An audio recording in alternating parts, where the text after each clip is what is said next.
Hi, beloveds. This is Tamala Millay, your empowerment partner, professor, and psychic, and welcome to your empowerment place. So, I want to just make sure that I'm using the right mic right now so that you can hear me. It looks like it is. Today is February 12th, 2021, and we're talking about self care for Valentine's Day. Now, I know that we have been programmed to do other care, otherness. When I say that, I mean taking care of our beloveds or our children or whatever and make sure that they are cared for, that they feel loved on Valentine's Day, which is fine and wonderful.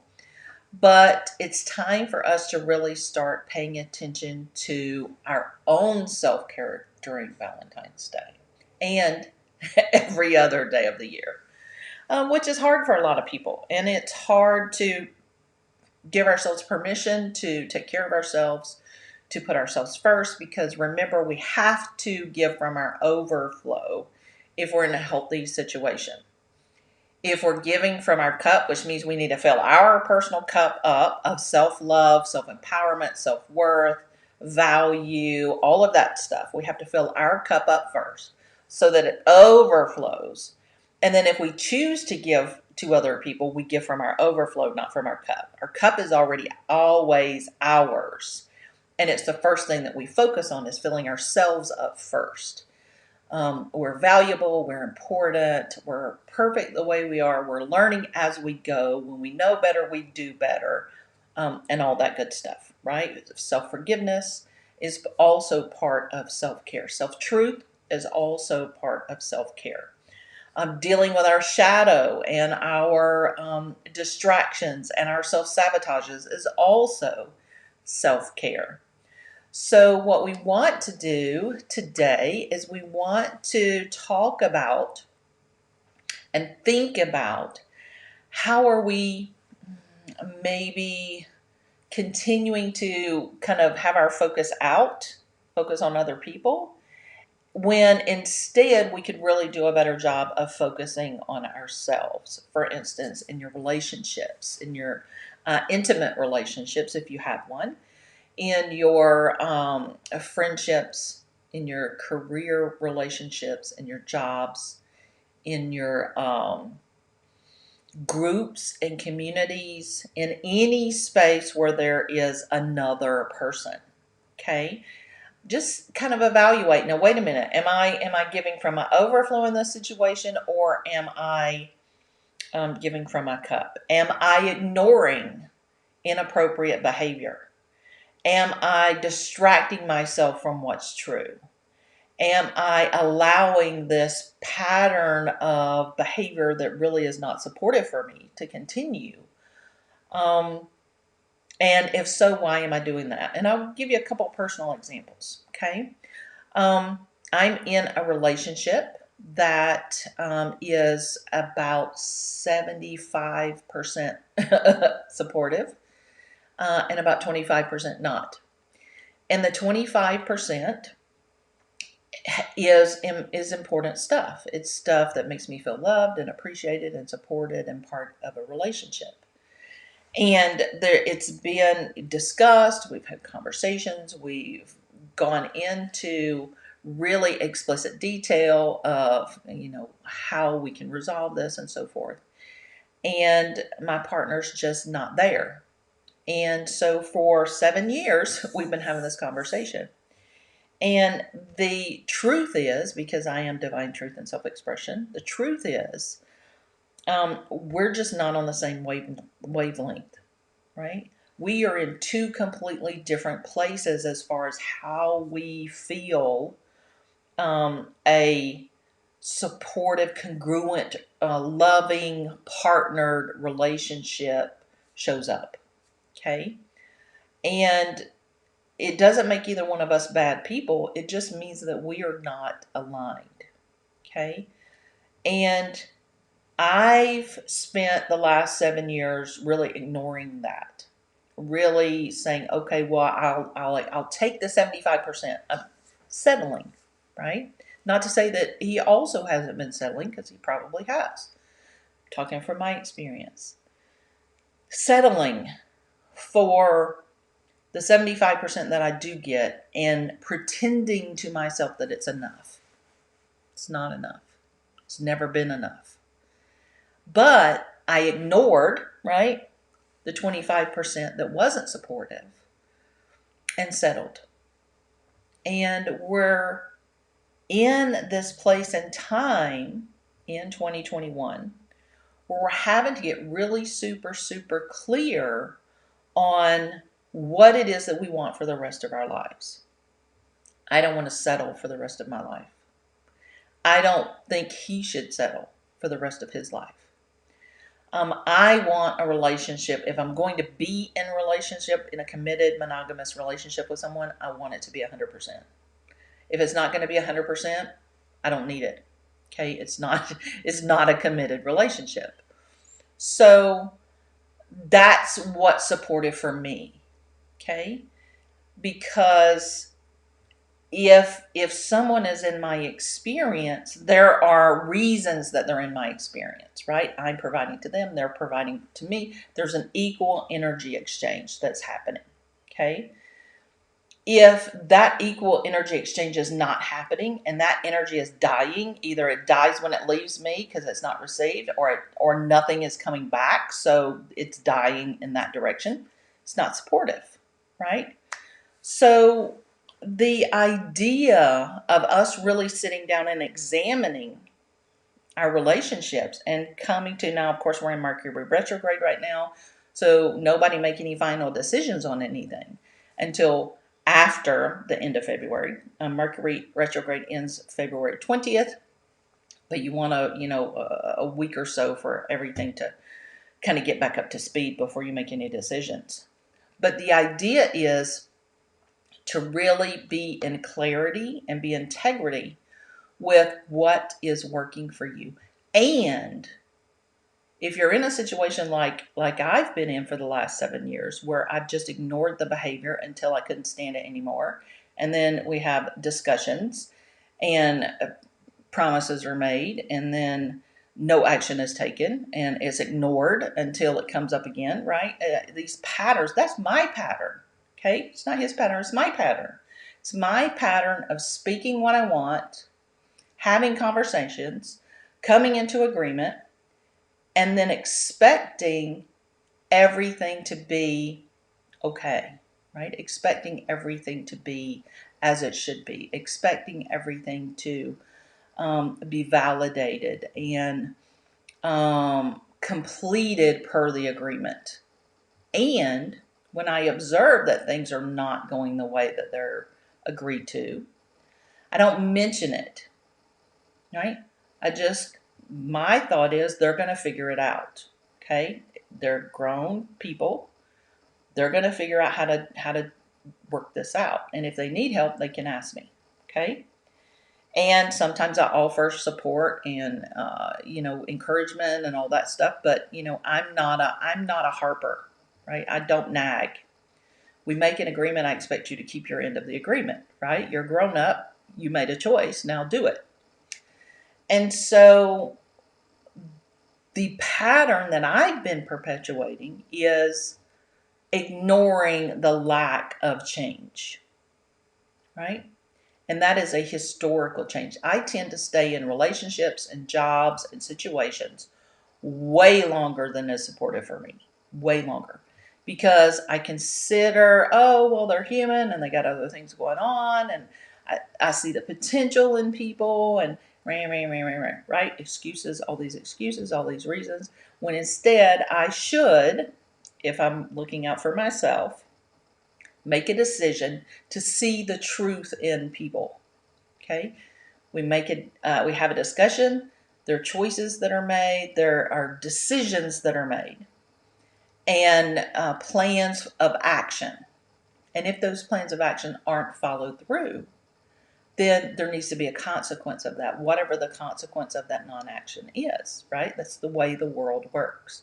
That's the way the law of attraction works. That's the way karma works. Well, what I've done for the last 7 years, for the last 51 years that I've been alive, is drag that consequence out and delay that consequence so that there is no need for change or shift in behavior because I've just allowed uh, and given time after time after time after time after time, right? That's my pattern. Now, pay attention. This is my pattern of personal disempowerment, okay? Giving other people the chance and the opportunity to not follow their word, to not do what they said that they're going to do, to not take action on things that they said they were going to take action on is very disempowering in a relationship. And it's very disempowering for the person who is allowing the other person not to keep their word. And it's disempowering for the person not keeping their word, right? It's just the way it is. And so ignoring that kind of situation and saying, okay, well, eventually they'll figure it out. Eventually they'll figure it out. Eventually they'll figure it out is also a form of self-sabotage. So what we're doing now, remember, this is our Fierce Fridays where we're talking about those things that make us uncomfortable. And we are being called in this year of 2021 to get really real and real truthful with ourselves and figure out where are the places that we're disempowering ourselves. What are those patterns of behavior that we do on purpose, that we choose to facilitate and perpetuate because we are making ourselves less than other people, because we are choosing to ignore behavior, which is disempowerment. We're choosing to allow inappropriate behavior, which is disempowerment. We're choosing not to take action on our own behalf, which is disempowerment, right? Where are all of those things happening? What are all of those things? And so it's important that these kinds of things be looked into, be decided, be challenged within ourselves, okay? Where we have to start being integrous for ourselves. What is integrous for me is not allowing this unsupportive situation to continue anymore. What is supportive for me in this situation? Allow karma to be karma and stop perpetuating this cycle. That's supportive. Now, what is it going to look like? I don't know. Not making any decisions right now until after the end of February, after Mercury comes direct and we have an opportunity to have some actual clarity on moving forward.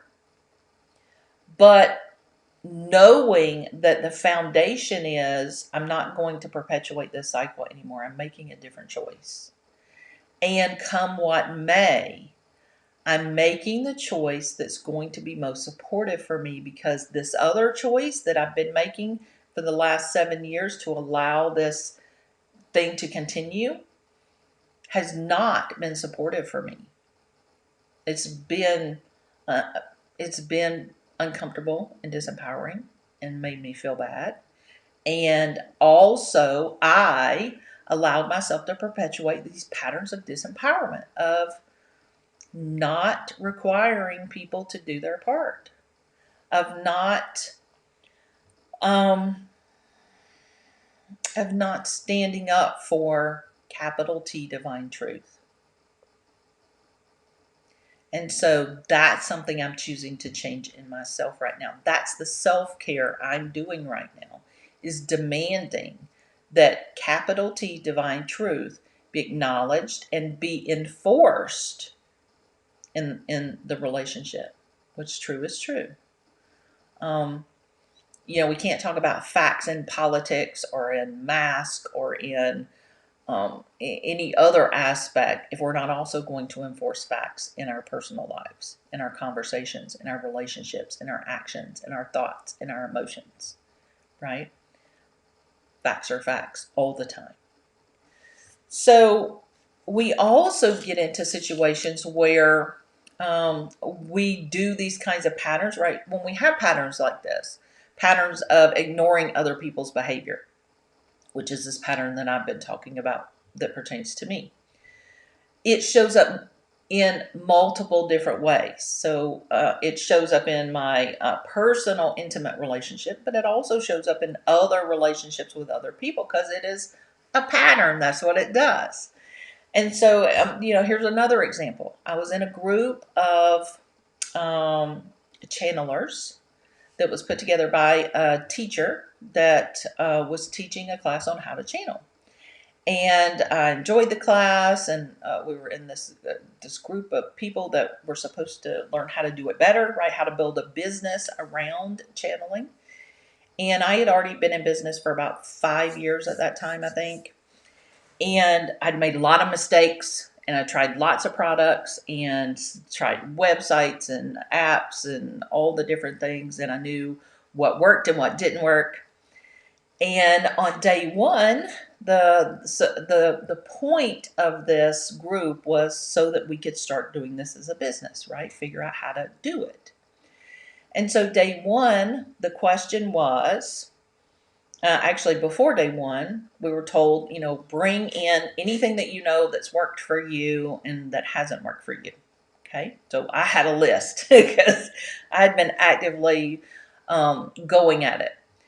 And so day one, they're going around and saying, okay, what do you have to share that will help everybody else? So I started with my list. I'm a very literal person to the point where I've been told that I'm probably on the autism spectrum because I am so literal. Okay. So if you ask me, what have you used that worked or didn't work? I'm going to tell you. Okay, here's the things that have worked. This is what worked. This is what worked. This is what worked. This is what didn't. Okay, and this is why it worked. And this is how much it costs. And this is how you can get it for free. Right. So I gave all that information. And then the next day, second day of class, they're going around and asking questions. And the teacher asked, well, Tamala, what do you have to say about this? And my first thought was, why are you asking me? I'm not the teacher. But I just answered anyway because, again, I'm literal. So what can you tell us here? So I shared my thing. And then we went around and everybody else shared. And then we started meeting, periodically. And what I began to notice was when they would ask, when there would be a question about, what do you have to contribute? What can you catch us up on, right? Because we would do a check-in. What's everybody been doing? And what new things can you tell us that worked for you or didn't work, basically? And when it would get to me, I would notice one person would text and several of the other people would get a text. Now, we're all on Zoom, right? We all can see each other. So it's not like we're not seeing what's going on. And I thought, they're texting. That's interesting. Again, ignored it, other than just acknowledge to myself, oh, this is happening. And then it went on and on and on. And I began to notice that it was anytime I shared something personal about me. Okay, anytime the question came around to me, or if there was a time for a response, if I said, yes, that happened to me too, and here's how it happened for me, there would be the group text that would go out. Now, not to everybody in the group, just certain members. And I remember thinking, that is so weird. And I started really paying attention. And then I started saying things on purpose to see, like I started playing the game, right? Like, okay, I'm going to say this and I'm going to see if that's what triggers it. I'm going to say this and see if that is what triggers it. I'm going to, see what is actually happening here. And basically what was happening, I find out later, is that they were mocking me in these texts. That every time I would say anything about my experience, they were talking about, oh, she thinks she's so wonderful. Here she is being selfish, and this is all about Tamala and all of that good stuff. And it's like, you asked. So, the whole point is we're supposed to be sharing this stuff. So it was incongruent. Number one, it was incongruent for me because they were not trustworthy people, including the teacher who was allowing this to happen because she was part of the text group, right? That was out of integrity. Number two, it was out of integrity because I continued to stay in that group even though I knew that was happening. Because I literally thought, they're going to figure it out and change what they're doing. They're going to figure out that this is not the way you treat other people, and they're going to stop doing it. They didn't. I stayed long past the duration that was supported for me to stay in that group because it was my pattern. I ignored their behavior, which was completely inappropriate, in an environment that was supposed to be a circle of support, that was supposed to be for encouragement, that was supposed to be for integrity and teaching us how to do this work with a level of honor. And yet they were mocking me behind my back to my face, literally, because they were doing it, texting each other on Zoom where I could see them do it. So there was also that, And so it's interesting how these patterns continue in our experience. I had that pattern in my personal relationship. I had that pattern in this group of enlightened people, right? And it's like, wow, why do I do that? Why do I ignore other people's behavior and trust that they're going to figure it out? Because most people won't. Most people won't. Here's the truth, capital T, divine truth. Most people won't figure it out. They won't figure it out because it requires them to get honest with themselves. And most of the time, the reason people mock other people is because they don't want to address their own shame or their own guilt or their own lack of integrity, right? Everything's about projection. We're going to project out and we're going to say how terrible this other person is and how selfish and how mean and how, it's all about her, instead of paying attention to, hey, we're actually mocking this other people who is in this group that trusts us, right? That's what they should have been addressing, right? But that's not what happened. And so we all participate in this kind of drama at one extent or another, and we all have certain patterns. For me, that is the historical pattern. I ignored behaviors from, people who I grew up with my mother, who was a hypochondriac and who consistently, every time she had to deal with anything, she got sick. So instead of having to actually deal with anything, she would just get sick and go to bed and stay in bed and be totally absent and unavailable and unparenting. The ignoring the dad that was absent, that would call and say he would come and pick me up at noon and never show up, and ignoring that and just saying, well, they'll figure it out. They'll figure it out. They're grown. They're here to have their own experience. They'll figure it out and then it'll be fine. But the problem is, which is healthy and fine, the problem was I was continuing to put myself on hold, waiting for them to figure it out. And that's where the disempowerment comes in. That's where the lack comes in.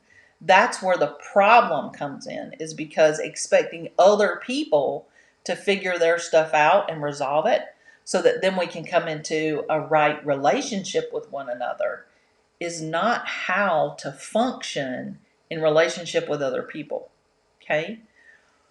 Other people can have issues and they can have trauma and drama and shit they need to deal with, right? We all do. However, that can't delay or diminish or dysfunction a relationship. If it does, then that's not a supportive relationship and it needs to just be severed until such time as the people deal with their shit so that they can come back in and have an actual relationship with people, as opposed to whatever nonsense it is, right? Ideally, when we're dealing with our own shadow work, both parties are going to leave and they're going to do all their own shadow work. And the one people who are not doing their part, not keeping their word, or mocking other people or whatever, they're doing their work. And the person who's allowing that behavior and ignoring that behavior also is doing their work, right? And then there may be an opportunity for those two people to come back together and say, hey, I did this. I apologize. I tolerated it. I apologize. I shouldn't have. Here we go. Do we want to be in relationship with each other now? And sometimes it's going to be yes, and sometimes it's going to be nope, I'm good. I feel complete. Thank you. And that's okay. But we all have to do our own work, and that is 100% of self-care. And dealing with these patterns of behavior that we have, for instance, for me, ignoring other people's behavior and expecting them to get it and change, is what we're called to deal with. I got to deal with that in me, not the other people. That's my thing to heal. And I can't blame those other people for that. They were doing their own thing and they're getting the consequences of their own actions. Okay. My consequence is I stayed in relationships long past the duration that they were supportive for me, to the point where they caused emotional distress, mental distress, physical distress, uncomfortableness, disempowerment, blah, blah, blah, blah, blah, blah, blah, blah, blah. Right? That's not their fault. That was my fault because I stayed. If I was a fully empowered person who was fully aware and present with what was happening and said, they need to deal with their shit, but I'm not going to stand here and wait on it. I'm going to say, okay, y'all have at it. Y'all do your thing. And when you figured your thing out, then we can circle back around and see if this is good. Totally different experience. Not out of anger, not out of frustration, not out of hate, not out of defensiveness or anything other than, yeah, no, this is not okay. And just stop it. And then heal what needs to be healed. And then see if it might work. So that's the examples for my personal pattern of disempowerment, ignoring other people's behavior. So leave in the comments and let me know if there are any that you have. What's your pattern of disempowerment that you're dealing with this year that you really want to resolve, that you really want to enliven, that you want to stop doing, that you want to shift and change, that you want to bring to a conclusion and resolve? Because I really want to resolve this pattern for myself this year of tolerating other people's inappropriate behavior, right? And not just saying, no, that's not going to work for me and moving on. I can do that in lots of different arenas. I do find it more difficult in my private, intimate, trusting relationships, right? Whether it's with a partner or with people that I trust, like in that group of channelers. They were supposed to be people I could trust. And I just assumed I could trust them. And I was wrong, right? So we got to be careful. And we have to really take, not only take responsibility for, but take action on what it is that we're seeing, that we're perceiving, that we're understanding as personal empowerment or personal disempowerment, that we're participating in our own experience.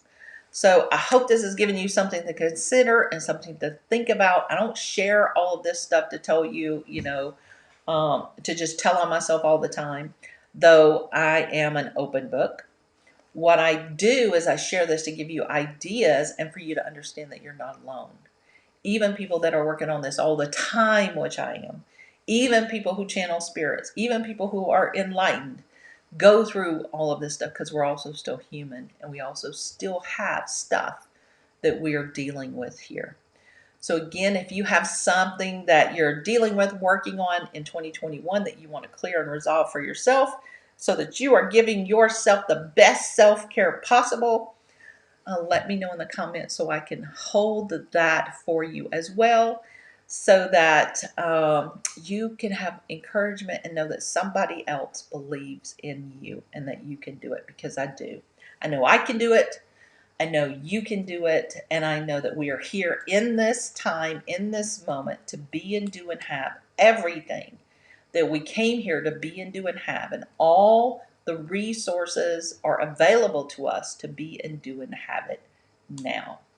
So take care. I love you. I'll see you on Instagram on Monday for Mastery Mondays. And I will be back here on Friday potentially. I've got a dentist appointment on Monday, so we'll see what time that happens. And depending on what they say, I may or may not have some dental surgery next week. So we'll just kind of be fluid and we'll see what happens. But take care. I love you very much, and I will see you soon.